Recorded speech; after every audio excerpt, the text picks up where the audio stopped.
500 vite adhurim. Shumë kohë më parë, jetonte një njeri që bënte shumë ibadet.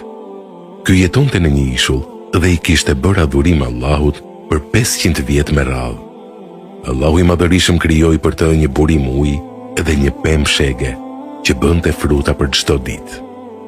Çdo ditë merrte abdes nga uji i burimit dhe shuante hetjen po me këtë ujë. Ndërsa kur e merrte uria, ngopej duke ngrënë frutin e shegës. Të gjithë pjesën tjetër të kohës e kalonte duke bërë adhurim.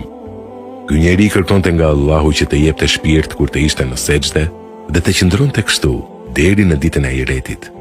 Allahu i Madhërisëm ia plotsoi këtë dëshirë. Pastaj në Ahiret, Allahu i thot engjëjve: "Merreni robin tim dhe futeni në xhenet me mëshirën time." Njeriu kundërshtoi dhe tha: "Unë desha të futesha në xhenet në këmbim të adhurimeve që kam bërë." Allahu u tha engjëjve që të bënin llogarinë e ibadeteve të tij. Kur u bë llogaria, pa se sebapet e adhurimeve që kishte bërë për 500 vjet, nuk mjaftonin as për falënderimin e syve që i kishte falë Allahu.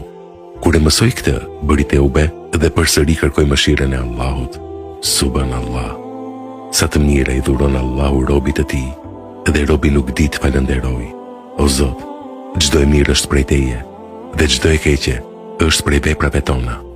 Allahun e lutim të na mëshiroj me mëshirën e Tij të gjerë. Amin.